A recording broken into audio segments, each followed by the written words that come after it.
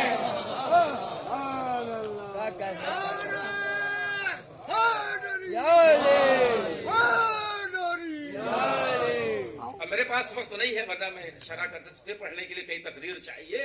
تو اپنے آپ معاملات کو بہتر کریے، تب آپ کی عبادت جو ہے قبول ہوگی. یہاں تک آپ میری بات سے ایک حد تک مطمئن ہو گئے ہوں گے. تو نماز مصیبت نہیں ہے، نماز مصیبتوں میں مددگار بشرطے کی وہ نماز ہو. یہ بات آپ تک پہنچ گئی. اس کے بعد اللہ کہہ رہا ہے صبر سے اور صلاۃ سے، نماز اور صبر سے مدد کا مطالبہ ہے. توجہ چاہوں گا، صبر سے کیوں مدد کا مطالبہ؟ صبر سے کیوں؟ صبر و صلاۃ، صبر سے اور نماز سے مدد کا مطالبہ. صبر سے مدد کا مطالبہ کیوں؟ اب پھر میں آپ کی توجہ چاہوں گا. اور جب امام جعفر صادق علیہ السلام سے پوچھا، تقریر سے ایک حد تک آپ کو یاد رہ جائے گی کہ مولا یہ صبر سے مدد کا مطالبہ کیوں؟ صبر سے مدد کا مطالبہ کیوں؟ تو مولا نے کہا کہ صبر آدھا ایمان ہے. صبر آدھا ایمان ہے. پھر کہا کہ اگر صبر آدھا ایمان ہے تو آدھا ایمان کہاں گیا؟ کہا شکر آدھا ایمان ہے. آدھا ایمان ہے صبر اور آدھا ایمان ہے شکر. اور فرمائیے گا، اللہ کہہ رہا ہے کہ صبر سے مدد مانگو، یعنی آدھے ایمان سے مدد مانگو. تو جو اللہ اس بات کی اجازت دے رہا ہے کہ آدھے ایمان سے مدد مانگو، کیا وہ اللہ منع کر دے گا کل ایمان سے مدد نہ مانگو؟ جملہ بڑا تھا یہ، میں بہت آہستہ میں پڑھ گیا. اب جا کے گھر میں غور کریے گا. انسان صبر کب کرتا ہے؟ صبر کرتا ہے مصیبتوں کے آنے پر. جب مصیبت آئے تو صبر کریے. اگر مصیبت کبھی آئی ہی نہ زندگی میں تو ہم صبر نہیں کریں گے. دیکھیے اس سے پڑھنے کے لیے اشرا چاہیے کم سے کم مجھے اس کم علموں کے لیے کہ میں صبر کیا ہے، فلسفہ صبر کیا ہے، کہاں صبر کرنا صبر کہلاتا ہے اور کہاں صبر کرنا بے غیرتی کہلاتی ہے. یہ الگ موضوع ہے، میں ادھر جانا نہیں چاہتا. بس 2-3 جملے اجمالی طور پہ ہدیہ کر رہا ہوں، پھر کچھ جملے باب فضائل میں ہدیہ کروں گا. کہاں صبر مصیبتوں میں انسان کرتا ہے. ٹھیک ہے، اگر کسی پر کبھی مصیبت آئی ہی نہیں تو وہ پھر صبر کرے گا نہیں، اور جب صبر کرے گا نہیں تو اللہ کا ساتھی نہیں بنے گا. تو اللہ کا ساتھی بننے کے لیے مصیبتوں کا آنا ضروری ہے، اور جب مصیبت آئے تو صبر کرنا ضروری ہے. کاش بڑی بات آپ تک پہنچے، صبر کرنا ضروری ہے. اور جیسے ہم نے صبر کیا مصیبتوں میں، ہم اللہ کے ساتھی بن گئے. تو ایک فائدہ جو ہے یہ دنیا میں ظاہر ہوا نا صبر کرنے کا، کہ اللہ ہمارا ساتھی ہے. کاش بڑی بات آپ تک پہنچ جائے. ہمیں صبر کہاں کرنا ہے، کیسے کرنا ہے؟ اب ہمیں ان کی سیرت کو دیکھنا پڑے گا کہ جہاں اطاعت ہی اطاعت ہے، اطاعت پروردگار ہے، جہاں جذبات نہیں ہے، جہاں خواہشات نہیں ہے، تو یہ دیکھنا ہے کہ خدا کے خاص بندوں نے کس مقام پر صبر کیا، وہیں پہ ہمیں بھی صبر کرنا ہے اور ویسے ہی ہمیں بھی صبر کرنا ہے. اب میں آپ کی توجہ چاہوں گا. دیکھیے مولا علی کے گھر جلایا گیا. مصائب نہیں پڑھ رہا ہوں، مظاہر صبر بتا رہا ہوں. مظاہر صبر کیا ہے؟ گھر جلایا گیا، مولا علی گلے میں رسی کا پھندا باندھا گیا. اچھا ہم لوگ تو بڑے جذباتی لوگ ہیں، صاحب ان کی کیا مجال کہ مولا گلے میں رسی کا پھندا باندھ لیں. کیوں بندھوایا مولا نے؟ ذوالفقار اٹھانا چاہیے تھا. ہم لوگ تو جذباتی ہیں، جذبات میں بہ جاتے ہیں. کیونکہ ہمارے جذبات آگے آگے ہوتے ہیں اور ہماری عقل پیچھے پیچھے ہوتی ہے. اور سماج اور معاشرے میں ہم نے یہ دیکھا ہے کہ فلاں صاحب سے بات نہ کریے گا، بڑے جذباتی ہیں. فلاں آدمی سے بات نہ کریے گا، انہیں بہت غصہ آتا ہے. ارے غصہ آنا تو فطری شے ہے، ہر آدمی غصہ آنا چاہیے، لیکن اتنا زیادہ غصہ نہ کریے کہ لوگ فسادی کہیں، اور اتنا کم غصہ نہ کریے کہ لوگ بزدل کہیں. غصے کو حد اعتدال پر رکھیے، جس کا نام شجاعت ہے. اگر شجاعت کا فلسفہ نہ سمجھیں گے تو مرحب اور علی میں فرق کیسے محسوس کریں گے؟ دیکھیے جملوں پر مجلس ہے، جا گھر میں سوچیے گا، غور کریے گا. میں جلدی نہیں پڑھتا، زیادہ باتیں آپ تک پہنچا سکوں. غور فرمائیے گا. تو ہم لوگ تو جذباتی ہیں نا، جذبات میں ہم ڈوب جاتے ہیں. غور فرمائیے گا جو لفظیں رکھ رہا ہوں یہاں پر ہمارے جذبات آگے آگے ہوتے ہیں اور ہماری عقل جو ہے وہ پیچھے پیچھے ہوتی ہے. تو ہم تو جذباتی لوگ ہیں. مولا نے یہ کیسے کہہ دیا, یہ کیسے کہہ دیا, جذبات میں ڈوب کے محبت ہی میں کہتے ہیں. تو گلے میں رسی کا پھندا ہے مولا علی علیہ السلام. تو وہ سے سنیے گا. اور جو منظر ہے آپ کے پیش نظر ہے, تاریخ میں آپ پڑھا ہے, آپ ذاکرین سنا کرتے ہیں, رسی پکڑ کے لے جا رہے ہیں, گھر سے گرفتار کر کے ایسے لے جا رہے ہیں کدھر, مسجد کی طرف. 2 یہودی ایسے مدینے میں داخل ہوئے تھے. انہوں نے اس منظر کو دیکھا. دونوں یہودی کھڑے ہو گئے کہ علی کے گلے میں رسی کا بندہ ہے. کاش میری بات آپ تک پہنچ جائے. علی کے گلے میں رسی کا بندہ ہے. دونوں یہودی کھڑے ہو گئے. لفظ رکھنا مانویت کو آپ پہچان لیں گے ماشاءاللہ, آپ مجھ سے بہتر جانتے ہیں. تو دونوں کھڑے ہو گئے. ایک کہتا ہے لا الہ الا اللہ محمد رسول اللہ, کلمہ پڑھ لیتا ہے وہ. تو دوسرے یہودی نے کلمہ کیوں پڑھ رہے ہو, یہ تو مسلمانوں کا کلمہ ہے. کہا میں بھی مسلمان ہو گیا. کہا محمد صاحب کا زمانہ گزر گیا, مسلمان نہیں ہوئے. خیبر والے دن مسلمان نہیں ہوئے, آج کے مسلمان ہوئے. کہا تم جس کے گلے میں رسی کا پھندا دیکھ رہے ہو, میں نے اس کی دونگلی پہ خیبر کا دروازہ دیکھا ہے. اور جس دن میں نے اس کی دونگلی پہ خیبر کا دروازہ دیکھا تھا, اسی دن میں نے یہ فیصلہ کر دیا تھا عرب کے سارے بہادر آ جائیں تو اس سے جیت نہ پائیں گے. لیکن آج اس کے گلے میں رسی کا پھندا دیکھ کر اتنا تو یقین ہو گیا کہ کوئی اللہ ہے جس کا یہ بندہ ہے. آخری بات آپ کو سمجھ جائے, کوئی اللہ ہے جس کا یہ بندہ ہے. یہ تلوار اٹھاتا ہے تو اسی اللہ کے لیے, اور آج گلے میں رسی کا پھندا بندھوائے ہے تو اسی اللہ کے لیے. علی نے اپنی سیرت سے بتایا اگر گلے میں رسی کا پھندا بندھوانے کی وجہ سے ایک یہودی ہدایت یافتہ ہونا چاہتا ہے تو میں گلے میں رسی کا پھندا بندھواؤں گا اور مظاہرے صبر کروں گا. تو یہ ہے صبر. جب ہم صبر کریں گے تو ہم اللہ کے ساتھی ہو جائیں گے. اور بھی فائدہ ہے صبر کا. اب زیادہ وقت نہیں ہے میرے پاس کہ میں گزارش کروں, کچھ باتیں اور یہاں پہ سن لیجئے اور ذرا سے اب اس کا رزلٹ, نتیجہ دیکھیے. نتیجہ کیا ہے, آیت دیکھیے کیا ہے. یا ایھا الذین آمنوا استعینوا بالصبر والصلاۃ ان اللہ مع الصابرین. اے صاحبان ایمان مدد مانگو نماز سے اور صبر سے. ان اللہ مع الصابرین. بس آیت مکمل ہو گئی. توجہ چاہوں گا, آیت بہت توجہ چاہوں گا, انشاءاللہ جملے آپ کو یاد رہ جائیں گے. آیت مکمل ہو گئی, اس کے آگے آیت نہ بڑھی. ان اللہ مع الصابرین. مدد کا مطالبہ ہے 2 چیزوں سے, نماز سے اور صبر سے. لیکن جب اللہ نے رزلٹ نکالا, نتیجہ دیا, تو کہا میں صبر کرنے والوں کے ساتھ ہوں. تھوڑی بہت عربی مجھے بھی آتی ہے. اللہ یہ کہہ سکتا تھا ان اللہ مع الصابرین ومع المصلین, کہ اللہ صبر کرنے والوں کے ساتھ ہے اور نمازیوں کے ساتھ ہے نا. مطالبہ تو 2 چیزوں سے ہے مدد کا, لیکن جب اللہ نے ساتھ ہونے کا اعلان کیا تو کہا میں صابروں کے ساتھ ہوں. آج میری بات آپ تک پہنچ جائے. اگر اتنی دیر آپ نے میری تقریر کو سنا تو نتیجہ محسوس کر لیجئے اور محفوظ کر لیجئے جو میں نتیجہ دے رہا ہوں. پروردگار مطالبہ مدد کا 2 چیزوں سے, اور تو ساتھی ہے صبر کرنے والوں کا. کہا سنو, نماز تو سب پڑھتے ہیں, نماز میں ریاکاری ہو سکتی ہے, صبر میں ریاکاری نہیں ہوتی. میری بات آپ تک پہنچ جائے. نماز میں ریاکاری ہوتی ہے, صبر میں کوئی ریاکاری نہیں. پھر میں نتیجہ دے رہا ہوں. نوجوان بھائیوں کی توجہ چاہوں, بزرگ مجھ سے بہتر جانتے ہیں, وہ میرے مخاطب. اس کے بعد میں دعا چاہوں گا. ان اللہ مع الصابرین. اللہ صبر کرنے والوں کے ساتھ ہے. اگر اللہ یہ کہہ دیتا کہ میں نمازیوں کے ساتھ ہوں تو میدان کربلا میں فیصلہ مشکل ہو جاتا. اللہ کس کے ساتھ ہے؟